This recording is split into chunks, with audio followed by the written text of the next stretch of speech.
Começa agora o Trajetória, um programa sobre a memória viva de professores e pesquisadores da Universidade de São Paulo.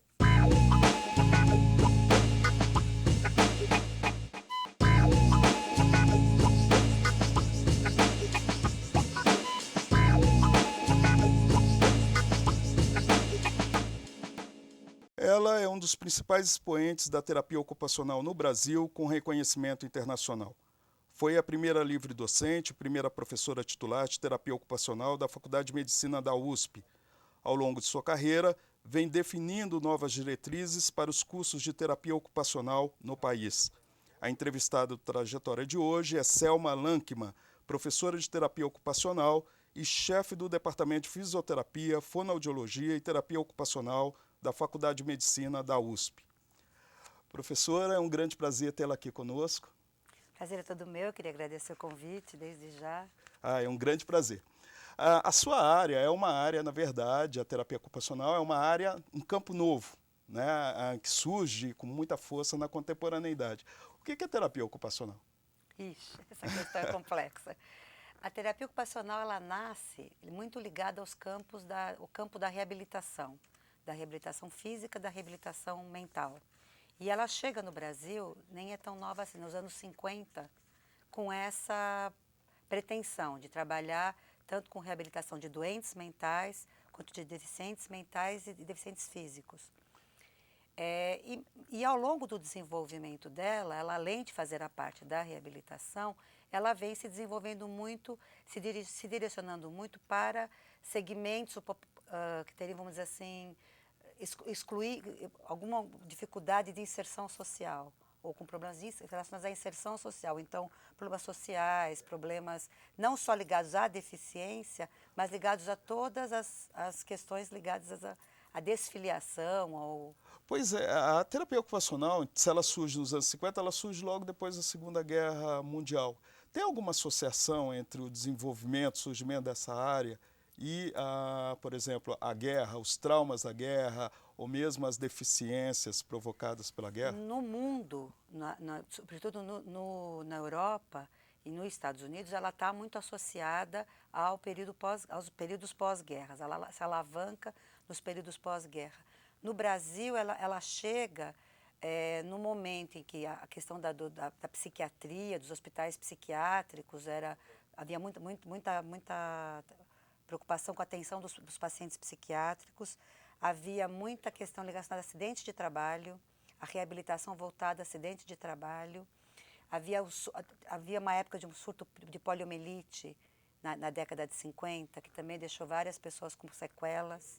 Então ela surge muito mais ligada a surtos ou a epidemias ou a dificuldades do que a período pós-guerra, porque a gente no Brasil não tem reabilitação de pós-guerra. De pós-guerra. Mas ela não se mistura um pouco com a fisioterapia? Elas surgem no Brasil muito juntas, muito interligadas. E os cursos, eles inclusive eram muito próximos. Agora ela vai se diferenciando tanto no tipo de reabilitação que faz, que é uma reabilitação mais voltada para a vida da pessoa, para o cotidiano dela, para o trabalho que ela realiza. Ela é muito mais preocupada com a inserção do indivíduo no meio dele, e a reabilitação é pensada desta forma. A fisioterapia acabou sempre seguindo uma reabilitação mais funcional, digamos assim. Ela pensa mais no físico.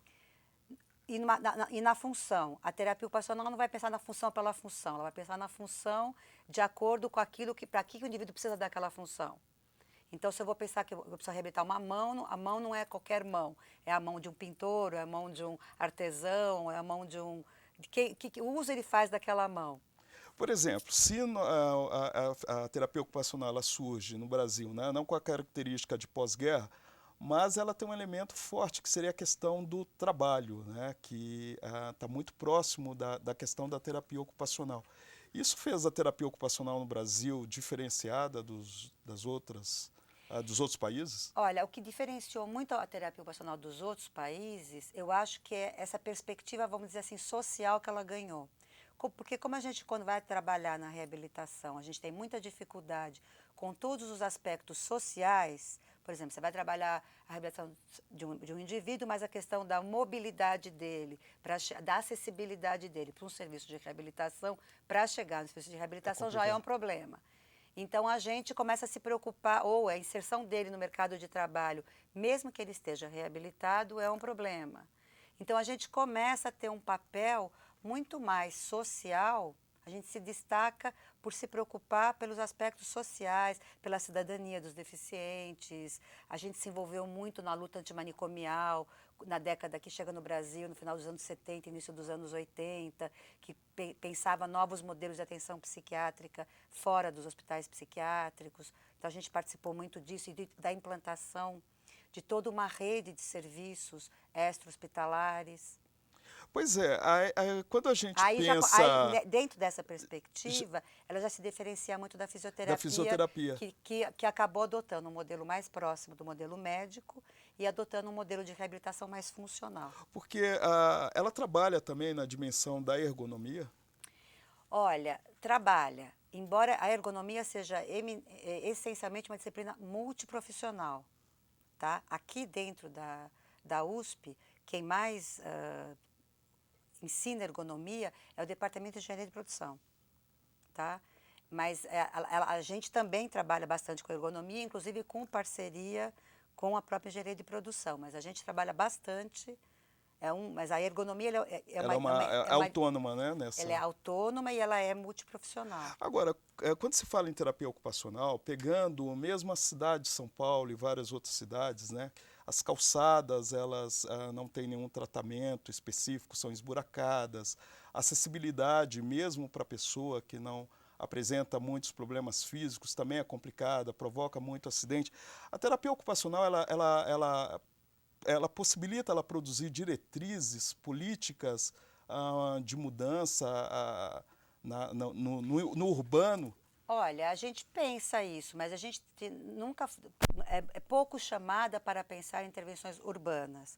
Mas a gente tem militado muito em movimentos de cidadania relacionados às várias deficiências, e com isso você acaba discutindo também a questão urbana e de acesso, né? Porque assim acaba sendo uma exclusão, né? E um outro campo da terapia ocupacional, que nos últimos anos até você se dedica a esse campo, né, que seria pegando aí a saúde mental e trabalho, né, que seria uma outra vertente. Como é que se dá esse processo e qual que é a diferença das outras vertentes aí da terapia ocupacional? Bom, primeiro foco no trabalho, né? E aí na saúde mental e trabalho você já não tá mais, você já sai do campo das deficiências, né? Porque a pessoa que está, por exemplo, saúde mental e trabalho são trabalhadores que ao longo da sua trajetória profissional começam a apresentar problemas relacionados à saúde mental e trabalho. Então, a gente já saiu totalmente da trajetória das deficiências. E isso não é só com a área de saúde e trabalho, é uma evolução da própria terapia ocupacional. Tá? E no caso, por exemplo, assim, tem depressão, burnout, burnout, né? Burnout, né? Burnout, transtornos pós-traumáticos, hoje tem bastante no Brasil. E a saúde mental no trabalho hoje é a terceira causa de afastamento do trabalho no país. E isso denota o quê? Que as relações de trabalhistas no país, elas estão muito atrasadas? Não, isso é um fenômeno mundial. As novas relações de trabalho, os novos modelos de organização do trabalho, eles geram processos de trabalho cada vez mais estressantes, ou cada vez mais que solicitam as pessoas de uma forma desumana, digamos assim, que tem levado a uma exacerbação dos problemas de saúde mental relacionados ao trabalho. Isso é um fenômeno mundial. Hoje, por exemplo, se você pegar pela imprensa a questão dos suicídios no trabalho, é um fenômeno mundial. Agora, isso se deve ao assédio moral? Assédio moral é uma das formas. Se deve, sobretudo, às novas formas de avaliação no trabalho, às novas formas de controle de produção, os novos modelos de produção que levam as pessoas a produzirem, quererem otimizar a produção cada vez mais, extrair a alma dos trabalhadores. Então, isso vai levando a relações de trabalho cada vez mais tensas, onde a cooperação vai se destruindo Esses processos de trabalho levam a um isolamento das pessoas dentro do ambiente de trabalho, porque todos os processos de cooperação são destruídos e vai comprometendo. Agora, o interessante é que justamente quando tem a tecnologia, né, ela entra no mundo do trabalho, né, é ela que tem provocado isso daí? Porque a tecnologia ela também tem, ela traz junto modelos de gestão do trabalho, né, que do ponto de vista da saúde mental, elas não favorecem o trabalhador. A tecnologia pode ter favorecido determinadas formas, por exemplo, de penosidade física no trabalho. Então, certos processos de produção que antes geravam acidentes de trabalho, hoje você pode pensar que eles são robotizados, mecanizados, mas do ponto de vista da saúde mental, as novas organizações de trabalho só têm piorado, porque você tem vínculos cada vez mais instáveis, relações de trabalho cada vez mais competitivas, e sobretudo as formas de avaliação do trabalho por produtividade, por desempenho individual de produção. E aí, se você quiser pensar um pouco em nós, professores universitários, a forma de avaliação que a gente passa hoje, todas as formas de avaliação CAPES, pós-graduação, etc. e tal. Pode levar a um nível de ansiedade, Tá aí um prato cheio para a gente pensar por que a saúde mental das pessoas não andam muito bem. Como a terapia ocupacional pensa o ócio criativo? Olha, o Domênico de Masi ele fez muito sucesso no Brasil há uns 10, 15 anos atrás, ele esteve várias vezes aqui, sobretudo com executivos. O pessoal da Fiesp adorava ele. Eu não gosto muito do trabalho dele. Por quê? Porque ele propõe, o ócio criativo que ele propõe, ele é desvinculado do trabalho. O que a gente defende, eu e o grupo de pesquisa ao qual eu sou ligada, é que o próprio trabalho tem que te permitir possibilidades de crescimento, desenvolvimento da sua inteligência, de criação. E não você ter a criação fora do trabalho. Porque a ideia do Domênico de Masi é que você tenha uma jornada no limite, tá? Uma jornada de trabalho menor para ter mais tempo de exercer a tua criatividade.